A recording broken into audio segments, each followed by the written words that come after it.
اعوذ باللہ من الشیطان الرجیم بسم اللہ الرحمن الرحیم۔ دوستو، آج ہماری خوش قسمتی ہے کہ حضرت حکیم دوست محمد صابر ملتانی رحمۃ اللہ علیہ کے شاگرد رشید، جنہوں نے ان سے سیکھا، ان کو دیکھا، ان کی زیارت کی، ان کے پاس بیٹھے، ان سے گفتگو فرمائی اور اپنی جوانی کے ابتدائی ایام میں ان کی رفاقت ان کو نصیب ہوئی۔ تو میری مراد یہ آپ دیکھ رہے ہیں حکیم محمد یعقوب اطہر صاحب جو بورے والے سے ہے، وہ تشریف فرما ہیں۔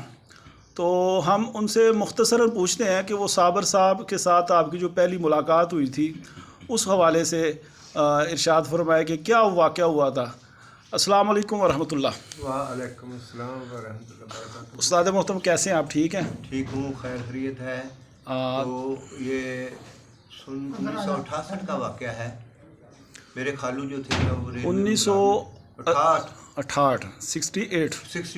ہاں۔ تو میرے خالو جو تھے نا وہ ریلوے میں ملازم تھے اور ٹائم کیپر تھے ورکشاپ کے۔ جی ریلوے ورکشاپ کے۔ تو وہ باہر بھی نکلتے تھے، جو بھی مزدور باہر جاتا تھا چائے پلاتا تھا، جو اندر آتا تھا چائے پلاتا تھا۔ تو رشوت نہیں، چائے چلتی تھی اس وقت۔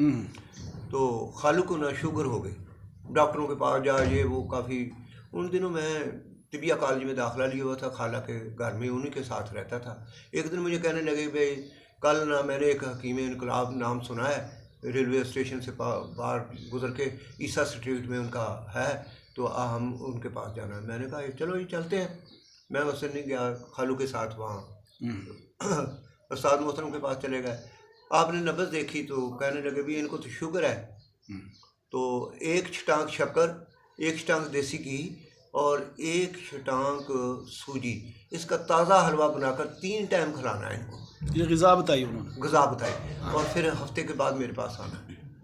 تو میں نے فوراً بولا، میں نے کہا سر ان کو تو شوگر ہے۔ صابر صاحب مسکرائے بولنے کہ آپ نے میٹرک سائنس کے ساتھ کیا؟ میں نے کہا جی۔ تو چینی کا فارمولہ بولو۔ میں نے کہا C12H22O11 کاربن ہائیڈروجن آکسیجن۔ فرمانے لگے بیٹا چاہے کریلا کھائیں، چاہے نیم کا پتا کھائیں، چاہے گوڑ کھائیں، چاہے چینی کھائیں، جب وہ معدے سے نیچے اترتا ہے تو گلوکوجن ہوتا ہے، گلوکوز ہوتا ہے، جس کا فارمولہ C6H12O6 ہے۔ تو کبھی کبھی آ جایا کرو۔ یہ وہ واقعہ ہے کہ میں جانے لگا۔ خالو کو یہ ہم نے دی، خالو 25 سال زندہ رہے، اس کے بعد صابر صاحب نے علاج کیا اور ان کو دوبارہ شوگر کی تکلیف نہیں ہوئی۔ اور 3 دن کے اندر جو پٹھوں میں کھچاؤ تھا نا، میں آج سمجھتا ہوں کہ وہ عضلاتی تحریک تھی ان کی، تو عضلاتی کو انہوں نے گدی اعصابی میں بدل کر دیا، تو وہ سارے وارج ختم ہو گئے، وہ کھچاؤ پٹھوں کا۔ ان کے جو مطلب ہے اس کی اس وقت کیا صورت ہے؟ مریضوں کا رش ہوتا تھا؟ صبح مریض آتے تھے، شام کو بھی مریض آتے تھے۔ شام کو صابر صاحب جو تھے نا وہ درس و تدریس کی جو تھی نا محفل ہوتی تھی یا لکھنے کی یا وہ، تو ان وقت زوروں پر تھے۔ علائی بخش عباسی صاحب، ملک خیر الدین ڈوگر صاحب، جی پٹا صاحب، پلی صاحب، یہ سارے کے سارے بزرگ، برکت علی صاحب، یہ سارے کے سارے بزرگ جمع ہوتے تھے۔ اچھا، یہ جو یعنی پہلے وہ ایک جب مریض جاتا اس کی نبض دیکھتے اس کو صرف غذا بتاتے تھے کہ ایک ہفتہ آپ نے غذا کھانی ہے۔ غذا جب غذا وہ کامل ہو جاتا تھا پھر ان کو دوائی دیتے لاسٹ پہ، وہ بھی چند پڑیاں کہتے تھے، اور مسلم ناصر اس کو فلاں فلاں چیز دے دو، یہ لکھا ہوتا تھا۔ اور وہ جو مسلم ناصر صاحب اس وقت یعنی ڈسپینسری میں ان کا کام یا دوائیاں بنانا یا درس و تدریس کے لیے، یا یہ چکر لگانا پریس کے، یہ رسالہ چھپتا تھا اس کے لیے، یہ بھاگ دوڑ ساری ان کی ہوتی تھی۔ تو صدیق شاہین صاحب آپ نے وہاں دیکھا ان کو؟ میں نے ان کو دیکھا، مطلب میں آتے تھے۔ یہ مئی کا آخر تھا، 28 یا 29 مئی تھی۔ تو سن کون سا تھا؟ سن 1972۔ اچھا، وات والا؟ ہاں، سن 1972 کی بات ہے۔ تو میں سب سے چھوٹا شاگرد سمجھ لیں، اور میری آرمی میں بھی تھا اس وقت، سن 70 میں آرمی میں چلا گیا۔ تو میں چھپ کے نا اوپر چڑھا، تو میں نے جب دیکھا برکت علی صاحب بیٹھے تھے، 4-5 اور صاحب بیٹھے تھے، تو صابر صاحب کی جو نبض تھی وہ ملک جو صدیق شاہین صاحب کے ہاتھ میں تھی۔ تو مجھے ابھی تک واقعہ ہے، جب میرے شاہین صاحب سے ملاقات ہوئی تو کہتے بھی آپ فوجی آدمی، آپ کو کیا ضرورت ہے؟ میں نے کہا جی مجھے تحریک تحلیل تسکین کی سمجھ نہیں آتی۔ تو میں نے کہا جی میرا دل دماغ جگر ٹھیک ہوگا تو دشمن کے سامنے صدیق صاحب بولے کہ آپ کو میرا ایڈریس کس نے دیا ہے, فون نمبر کس نے دیا ہے؟ میں نے کہا یہ فون نمبر کسی نے دیا ہے, فلاں وقت تھا, فلاں ٹائم تھا, فلاں بزرگ بیٹھے ہوئے تھے, تو میں نے آپ کی نبض صابر صاحب کی نبض جو تھی آپ کے ہاتھ میں دیکھی تھی, میں اس لیے آیا ہوں ورنہ نہ آتا. اچھا, یہ جو صابر صاحب کی یعنی آپ جو 28 مئی کی 1972 کی بات کر رہے ہیں, تو 2 دن کے بعد ان کی تقریباً وفات ہے. یہ بالکل وہ آخری ان کے آخری ایام تھے, میری آخری ملاقات تھی. اس وقت نظر ان کی ٹھیک تھی؟ نظر ان کی ٹھیک نہیں تھی, آنکھیں باہر ابلی ہوئی تھی. آنکھیں باہر اور یہ زیادہ لکھنے پڑھنے کی وجہ سے ساری رات جاگتے تھے, سارا دن بھی مصروف رہتے تھے, رات بھی. شاید اللہ کے بندے تھے, شاید ان کو پتہ چل گیا کہ میری آخری ایام ہے, اپنا کام سمیٹا انہوں نے, ماشاء اللہ. اچھا, تو آپ نے جب ان کے جب مطلب میں جاتے تھے تو جیسے آپ نے کہا کہ رش ہوتا تھا بہت سارا, تو یہ جو مریض آتے تھے وہ دوسرے شہر, جو میں نے تو یہاں تک دیکھا کہ پتوں کی سے مریض آیا ہارٹ کا, تو اس کو ہارٹ اسپیشلسٹ بنا کے بھیج دیا. ماشاءاللہ, کیا بات ہے. ابو بکر نام کا ایک ابھی بھی طبیب ہے اپنا, بہت اچھے طبیب ہیں. ان سے پوچھ رہے ہیں, ان کے والد صاحب جو تھے نا میٹھے سے علاج کرتے تھے شوگر کا, ان کو بھی انہوں نے شوگر کا نسخہ بتایا. ان کے انکل تھے وہ جو کپڑے کی دکان تھی, ساری زندگی وہ ہارٹ کی دوائی دیتے رہے. جو بھی مریض آتا تھا اس کو وہ اس چیز کا اسپیشلسٹ بنا کر بھیج دیتے. اچھا, یہ صابر صاحب کی کتابیں جو ہے اس حوالے سے کچھ کہتے ہیں جی 50 کتابیں انہوں نے لکھی, کچھ کہتے ہیں جی جناب. سر جی میں جو بات کرتا ہوں نا, جی صابر صاحب نے پتہ نہیں کتنے مسودے لکھے. وہ سارے کے سارے مسودے پرنٹ نہیں ہوئے ہیں, جن میں سے 2 مسودوں کا مجھے پتہ ہے. صابر صاحب نے اپنی کتابوں میں کچھ سا الماس لکھا ہے, ہاں جی, اسی طرح صدف کا کچھ سا لکھا ہے, دوسرے کچھ سے لکھے ہیں, لیکن کہیں بھی لکھا بنانے کا طریقہ نہیں لکھا. وہ سب کے سب جو تھے نا علم تخلیص پہ بک تھی, مسودے تھے 2, وہ پتہ نہیں کہاں غائب ہو گئے, پرنٹ نہیں ہوئے ہیں. ایسے ہی علم نفسیات پر تھا ایک مسودہ, وہ بھی پرنٹ نہیں ہوا ہے. یہ 2-3 مسودے جو ہیں غائب ہیں. ان کی زندگی میں کوئی کتاب, یہ کون سی کتابیں چھپی تھی جو ساری تقریباً یہ علاج بالغذا, یہ وہ ساری کی ساری اس وقت چھپی ہوئی.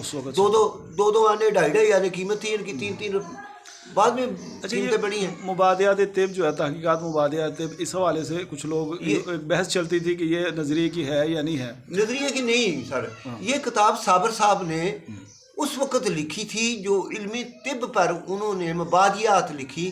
یہ اس لیے لکھی کہ انہوں نے آگے, یہ بیس ہے ان کی, بیس ہے, لیکن یہ ساری کی ساری انہوں نے قانون سے لی ہے. قانون کیا سے, موجز سے, قانون کیا سے. جو جتنی بھی شیخ اور رئیس کی کتاب تھی نا, کتابیں تھی, ان کو انہوں نے کمپیل کر کے چھوٹی سی مختصر کتاب خلاصہ پیش کیا. اب وہ کہتے ہیں کہ میں جب پڑھاتا تھا یہ طبیہ کالج میں قیام پاکستان سے پہلے, تو جو اسٹوڈنٹ ہوتے تھے ان سے وہ ان کے لیے یہ میں نے ایک تو اور بھی کتابیں ہیں ان کی, صابر صاحب کی اور بھی کتابیں ہیں اس سے پہلے کی. وہ علم الادویہ پر کتاب ہے. اچھا, میری نظر سے گزری ہے, میرے پاس کہیں پڑھی ہوئی ہے. ٹھیک ہے, ان میں انہوں نے لکھا, لیکن اس وقت نظریے کا کہیں انہوں نے ذکر نہیں کیا تھا اس میں. اچھا, یہ جو حکیم احمد دین شاہ دروی تھا, اس کا جو نظریہ تھا پاک ہند میں افعال, اچھا, وہ اس کے صابر صاحب کے جب صابر صاحب نے نظریہ پیش کیا تو اس کے بعد اس کا کوئی حکیم نظر نہیں آتا. اس کا حکیم نظر اس لیے نہیں آتا کہ وہ باطل ہو گیا تھا. صابر صاحب نے اس کو جھوٹا ثابت کر دیا تھا. استاد کی زندگی میں ان کی آپس میں یہ بحث ہوتی رہی تھی, تو صابر صاحب نے تو ان کو اسی وقت ڈسکارڈڈ کر دیا, اور بڑی تحقیق کے بعد, تشخیص کے بعد یہ نظریہ پیش کیا. اور جو قانون ہے, اور قانون فطرت کے قریب ترین ہے. اچھا, صابر صاحب ایز اے جو ہے شاگرد ان کے پاس رہے ہیں, تو ایز اے استاد وہ کیسے تھے؟ خوش مزاج تھے؟ بہت خوش مزاج تھے, بہت جو تھے غریب پرور تھے, اور مریضوں کے ساتھ ایسے سلوک کرتے تھے کہ مریض یہ سمجھا تھا سب سے بڑا میرا خیر خواہ یہی ہے. انہوں نے ہمیں بھی ایک نصیحت کی, دستار, رفتار اور گفتار پر کنٹرول کرو. دستار, رفتار اور گفتار پر کنٹرول کرو. تمہاری گفتگو مریض سے ایسی ہونی چاہیے کہ وہ سمجھے میرا دنیا میں سب سے بڑا غمخوار یہی ہے. پھر رفتار, اپنا چال چلن ٹھیک رکھو. دستار, ایسا آپ سے کوئی بھی فیل نہ ہو جائے کہ کسی کا انگلی آپ کی پگڑی کی طرف ہو, یا آپ کی پگڑی اچھلے یا آپ کی پگڑی کی طرف ہو. کہ اپنا کردار بھی اپنے کردار کو ٹھیک رکھو، کردار کو اخلاق کو کردار کو کردار کو اخلاق کو اتنا بلند کرو کہ وہ آپ کو ایسے مریض آئے تو آپ کو اپنا مسیحا سمجھے۔ اچھا یہ اور مزے کی بات ہے جی۔ کہ صابر صاحب بہت پیسے کم لیتے تھے، ہاں اس وقت یعنی آپ کو یاد ہے کیا وہ لیتے تھے؟ زیادہ سے زیادہ 6 آنے 4 آنے، ایک ہفتے کی دوائی کی؟ نہیں 1 دن کی دوائی گئے، اچھا 6 آنے 4 آنے 6 آنے، ہفتے کے کتنے بنتے ہیں وہ تقریباً؟ 2 روپے بن جاتے ہیں، 2.5 روپے بن جاتے ہوں گے، اس سے زیادہ نہیں لیتے تھے۔ اور ان کے جو چھوٹے بیٹے تھے نا، ہاں مسلم صاحب ہاں مسلم ناصر سے چھوٹے نیئر وہ جناب ناراض ہوتے تھے کہ وہ کسی سے پیسے نہیں لیتے، اور ناراض ہو کر یہاں سے ملتان چلے گئے تھے، جا کر اپنے کاروبار شروع کر لیا۔ تو آپ آج یعنی کہہ لیں کہ صابر صاحب کی وفات کو بھی تقریباً 50 سال ہو گئے ہیں، جی سر۔ اور آپ یعنی 50 سال کے بعد آپ یہ سمجھتے ہیں کہ نظریے نے جتنی ترقی کرنی تھی وہ کر لی، یا جس رفتار سے جہاں صابر صاحب نے اس کو چھوڑا تو اس میں آگے جو شاگرد ہیں انہوں نے اس طرح کام کیا ہے؟ بہت کام کیا ہے شاگردوں نے، اور اس کی جو مخالفت تھی ہر جو ہے نا دونوں چیزیں ساتھ ساتھ چلتی ہیں، ٹھیک ہے، اور مخالفت جو ہوتی ہے یہ کسی کو اونچا اڑانے کے لیے ہوتی ہے۔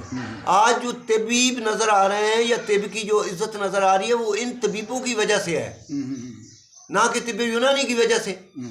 کوئی بھی طب جو ہے وہ ہم اس کے مخالف نہیں ہیں، لیکن جو طب قانون فطرت کے قریب تر ہوگی وہ کامیاب ہوگی، اس میں غلطیاں کم ہوں گی، وہ شفا کے لیے سب سے بہتر ہوگی۔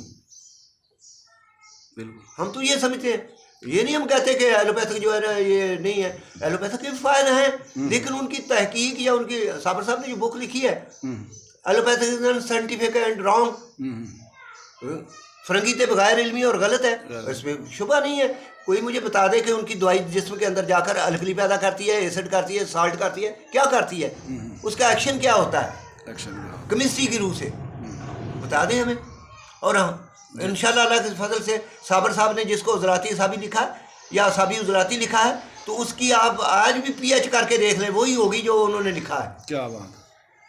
ابھی تو مدتیں گزری ہے اور ہم نے اس چیز کو دوبارہ چیک کیا ہے کہ یہ ایسا نہ ہو کہ یہ ہماری جو ہے نا نظریے کی جو ساکھ ہے یہ گر جائے۔ یعنی صابر صاحب نے جس مریض جو نبض تشخیص بتائی ہے کہ یہ مریض عضلاتی ہے، ہم جسے مریض کو عضلاتی کہتے ہیں، آپ اسے کہ وہ میڈیکلی آپ جب اس کو چیک کرتے ہیں تو یہ ثابت ہوتا ہے کہ واقعی ہے۔ تو اس وقت اس کے جسم میں ایسڈ جو ہے نا 75% ہوتا ہے، الکلی 25% ہوتی ہے، عضلاتی ٹھیک ہے۔ 3 ہی کیفیتیں ہیں، الکلی ایسڈ سالٹ ہے، اس سے 6 کیفیتیں جو بنتی ہیں وہی صابر صاحب نے بتائی ہیں۔ الکلی کی 2 کیفیتیں